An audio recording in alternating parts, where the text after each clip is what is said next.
আজকের সাম্প্রতিক বিষয়াবলী তারিখ 25শে জুলাই 2026। প্রথমে বাংলাদেশ বিষয়াবলী। প্রথম প্রশ্ন, প্রবাসী বান্ধব সেবা নিশ্চিতে 25শে জুলাই 2026 তারিখে ঘোষিত আন্তঃমন্ত্রণালয় কমিটির সভাপতি কে? সঠিক উত্তর প্রবাসী কল্যাণ ও বৈদেশিক কর্মসংস্থান মন্ত্রী। 25শে জুলাই 2026 তারিখে প্রকাশিত গেজেট অনুযায়ী প্রবাসী কর্মীদের সুরক্ষায় ও আন্তর্জাতিক বিমানবন্দর হয়রানি কমাতে প্রবাসী কল্যাণমন্ত্রীর নেতৃত্বে বিশেষ আন্তঃমন্ত্রণালয় কমিটি গঠন করা হয়।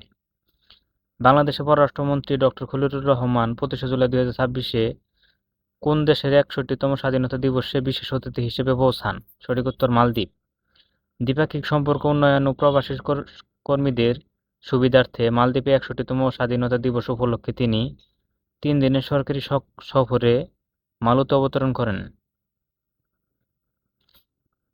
স্বাধীন বাংলাদেশের প্রথম জাতীয় সংসদ নির্বাচন কবে অনুষ্ঠিত হয়? সঠিক উত্তর 7ই মার্চ 1973।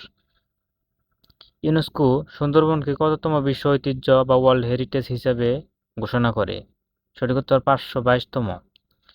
1997 সালে 6ই ডিসেম্বর ইউনেস্কো সুন্দরবনকে বিশ্বের 522তম ওয়ার্ল্ড হেরিটেজ সাইট হিসেবে স্বীকৃতি দান করে।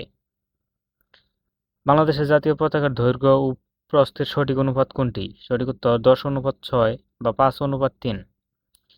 বাংলাদেশের জাতীয় পতাকার দৈর্ঘ্য ও প্রস্থের অনুপাত 10:6 বা 5:3। লাল বৃত্তের ব্যাসার্ধ পতাকার দৈর্ঘ্যের 1/5 এবার আন্তর্জাতিক বিষয়াবলী। ইন্টারন্যাশনাল সোলার অ্যালায়েন্স বা আইএসএ এর 107তম পূর্ণাঙ্গ সদস্য দেশ কোনটি? সঠিক উত্তর মলদোভা। 2015 সালে ভারত ও ফ্রান্সের উদ্যোগে গঠিত আন্তর্জাতিক সৌর গেজেটে সৌরজোটে সম্প্রতি ইউরোপীয় দেশ মলদোভা 107তম দেশ হিসেবে চুক্তি স্বাক্ষর করে। ইউরোপীয় ইউনিয়ন পরিবেশভিত্তিক শুল্ক নীতি সিবিএম এর পূর্ণরূপ কি? Carbon border adjustment mechanism. EU কর্তৃক পরিবেশ সুরক্ষা ও অতিরিক্ত কার্বন নিঃসরণকারী আমদানিকৃত পণ্যের উপর কর আরোপকে ব্যবস্থাকেই সিবিএম বলা হয়।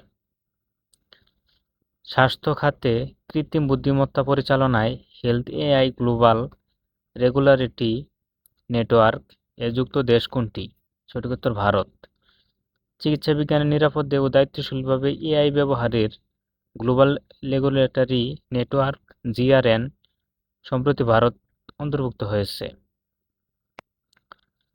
সাম্প্রতিক বিধ্বংসী টাইফুন রাগাসা এটাকে আবহাওয়া অধিদপ্তর কি উপাধিতে ভূষিত করেছে?